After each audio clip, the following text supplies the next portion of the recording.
এই যে সংস্কারের কথা বলা হচ্ছে, আসলে সংস্কার তো সবার আগে দরকার ব্যক্তি সংস্কার।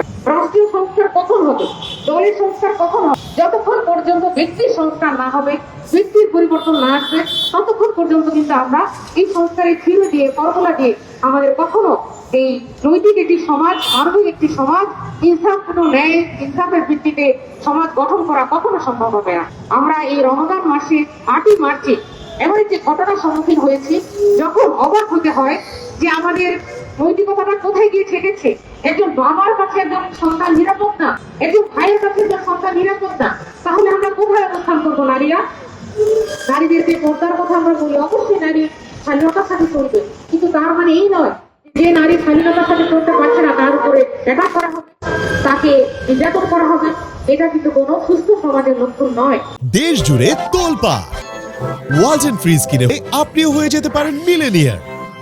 আমরা এখানে একত্রিত হয়েছি আসিয়ার বিচারের দাবিতে। এই মানববন্ধনে আমাদের একটাই দাবি, আমরা আসিয়ার সঠিক বিচার চাই এবং ধর্ষকের ফাঁসি চাই। বিগত 11 বছর 15 বছর আমরা কথা বলতে পারি নাই, আমাদের কথা বলার সুযোগ দেওয়া হয় নাই, আমাদেরকে কথা বলার জন্য সকল রাস্তা বন্ধ করে দেওয়া হয়েছিল। কিন্তু আজকে আমরা সুযোগ পেয়েছি। এই সুযোগে আমরা বলতে চাই, দেশবাসীর কাছে জানাতে চাই, কোন নারী যেন আর ধর্ষিত না হয়, কোন শিশু যেন আর ধর্ষিত না হয়। নারীকে সুস্থতা রাখা, যে নারীকে নিরাপদ রাখা, সমাজকে নিরাপদ রাখা।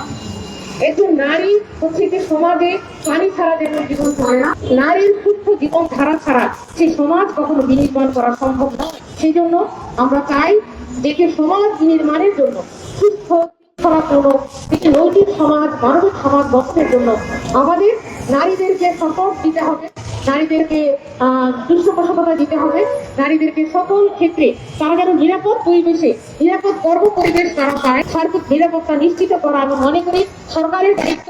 সেই সাথে সাথে আমাদের মতো সচেতন যারা নাগরিক সমাজ আছে সবাইকে এগিয়ে আসতে হবে।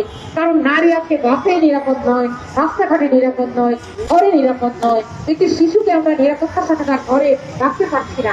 আমরা শুধুমাত্র আইন দিয়ে, একটি সিদ্ধান্ত দিয়ে সমাজকে আমরা কি করতে পারবো? সমাজ তৈরি করতে পারবো না। কোন নারীকে, ছোট্ট মেয়েকে গণধর্ষণ করা হয়েছে, আমরা স্তব্ধ হয়ে যাচ্ছি। আইয়ামে জাহিলিয়াতকে হার মেনে গেছে। তাহলে এই সমাজ, আমাদের এই সমাজে মাথা উঁচু করে দাঁড়ানোর মতো কি অধিকার আর কি অবস্থা আমাদের আছে? সেই জন্য যতক্ষণ দেহে আছে প্রাণ, প্রাণপণে সরাবো জঞ্জাল, এই বিশ্বকে বাসযোগ্য করে যাব আমি নবজাতকের কাছে, আগামী শিশুর কাছে, এ আমার দৃঢ় অঙ্গীকার।